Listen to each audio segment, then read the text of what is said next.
Dante, how are you? Doing good, Poppy. How you doing? I'm good, thank you. What have you been up to? How have you been keeping busy? Just trying to do whatever I can. We did some yard work yesterday, put some mulch down. That was super fun. Little odd jobs here and there. I actually built this shelf. Nice, Dante. You Yes, you may have a new passion then.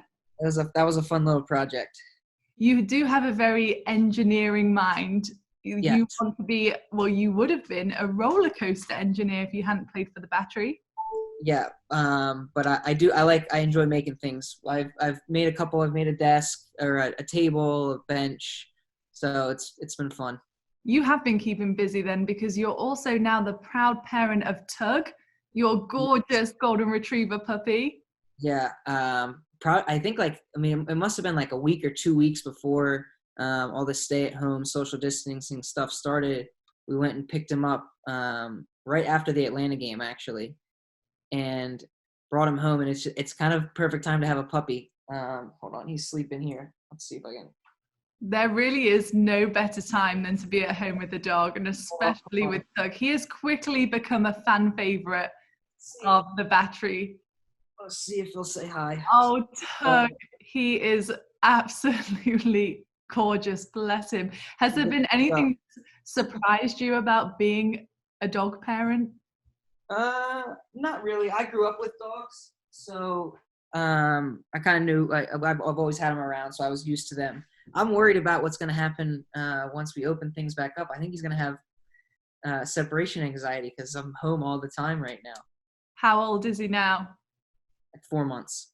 Oh, he is just so sweet. Have you been out and about with him? Have you been getting lots of exercise in, running? It's great to have a running partner, isn't it? So many walks. He gets so many walks. It's actually funny. I think I've never met more of my neighbors now that since all this social distancing, stay-at-home stuff, taking him on walks, I feel like I've met the whole neighborhood. Everyone wants to come out and say hi to Tug. I was just about to say, how many people have stopped you now that would never have stopped you before? Yeah, exactly. And you've also been keeping busy with the Zoom workouts. How have they been going? How has it been working with the team? Do you go around and do you say a different exercise each, or is it more of a set routine? Yes, I mean, that has been like a really nice thing to kind of keep some sort of semblance of a routine. Monday through Friday, we've done a Zoom workout at 10 o'clock. And then on Thursdays, we do yoga with Deborah, which is nice, which is actually almost as hard as some of our other training sessions. I was going to say yoga is pretty tough. Has there been anybody that's been struggling with it? So you have to be very flexible to be able to do yoga. I think it's a good thing though. It's definitely something that like you don't really think about that you need to do. But now's a good time to work on your flexibility, I guess. There's a lot of different things happening. I think since everybody's been staying at home, it's been a real change up to the routine, even though we're kind of in the same place every single day. You have been with the Battery since 2014. You've had so many highs, but also, a low point as well. 2017, away in St. Louis, you go down with an injury. Did you realize at the time the severity of your injury? No. You never initially think the worst thing. It was like only 7 minutes into the game, so you're thinking, I gotta, get up, shake it off, do a little jog. And then once I kind of got up and started walking around, Bobby said I needed a sub. That's usually not a good thing. If he kind of right away says you need a sub, then your mind starts to go with the worst thing. And I actually remember this really vividly as I'm walking around the stadium, like a little 8-year-old, 10-year-old kid said, "Hey, you're going to be okay." And I mean, for me, that was almost when I was like, am I going to be okay? Looking back, was it, apart from, the kid saying that to you, was it a bit of a blur? Could you walk properly? Did you know deep down something is off here? So I got up, started to walk. Bobby, I think, knew because they do I don't know what the test is, but they can kind of feel the rigidity in your ACL. And I get up and I got up, started to walk a little bit. I could walk fine. And then I started to run and I collapsed again. And then that was kind of, something was wrong. You go up, the doctors check you out. And you don't really know until like 3 or 4 days later. And I had to sleep with my legs straight on crutches, fly home, and then get the MRI, and that's when you know. So that was like 5 or 6 days later. You really did start the road to recovery then, but it was a long road. Yeah. 581 days between professional matches. You know, what was it like for you mentally going through the highs and lows of that journey during that time?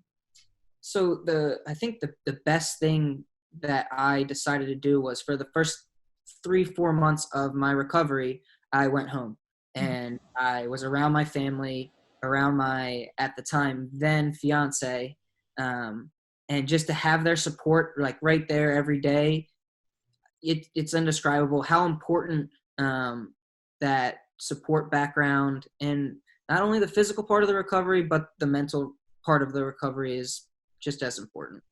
And then moving forward, you came back for Carolina Challenge Cup. You were ready to go for the season. And then I think there was the moment in the match that everybody will remember forever. I know I will. So I kind of only imagine what it was like for you against Hartford, coming on, and then you score that goal. And it was almost a celebration and just a sheer joy on your face when that ball hit the back of the net. Yeah. I mean, like I just said, the mental part of it is so important of recovery. And I mean, I cannot tell you the amount of times during those 581 days where you're just, dreaming and mentally trying to picture a happy moment of when you finally make it back. And like, to have that moment happen, it's like, just that straight rush of emotions that, I mean, only sports can bring you. And I think I interviewed you after that match, and you said that you had been dreaming about that moment of just playing and getting on the pitch, and you hadn't even really dreamt that far of scoring the goal. So that's where the windmill celebration came from. Yeah. I mean, that's just like, that celebration and moment is just like pure elation. And also doing it, with your teammates on home soil, in front of the regiment, in front of the Battery fans as well. Is that a moment that you think about back to even now? That's for sure going to be one of the highlights of my career when I look back. Not only the whole entire journey, but having a endpoint where it was like a true triumph. And now, do you think every time when you're scoring a goal is the windmill now your go-to celebration? It's picked up a lot of traction with the Battery fans. Is that kind of the Dante Marini trademark finish? Because you were an absolute super sub for the remainder of that year.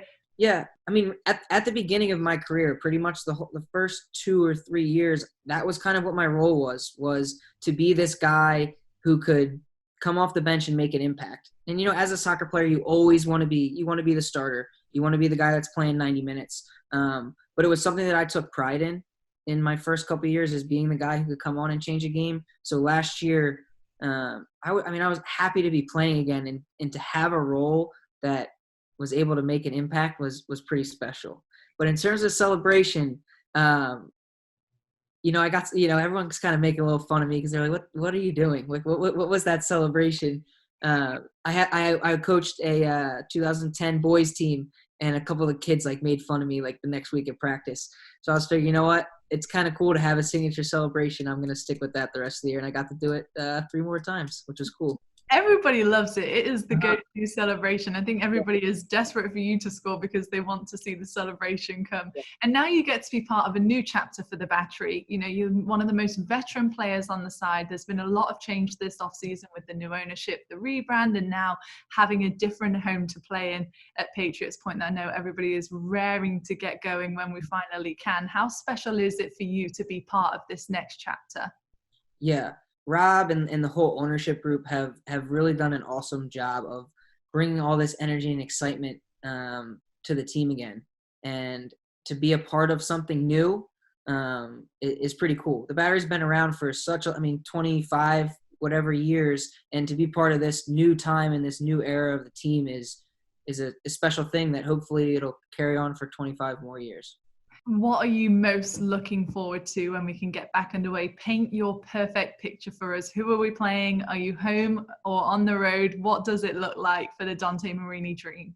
It's definitely a home game at the new and improved Patriots Point. We just saw the renderings yesterday of Rob and how he wants to set it up, and I think it's just going to be an awesome experience. And it's been a couple of years since we had a packed, loud home crowd, and to have that again is going to be something really special. Have the bridge in the background on a Saturday summer night. That sounds pretty awesome.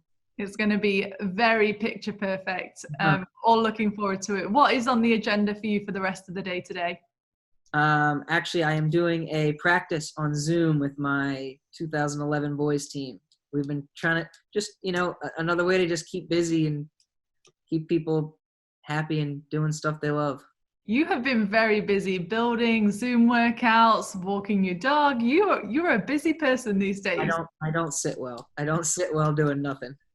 Well, we cannot wait to see when everybody is back out in action. Dante, Marini, thanks so much for joining us.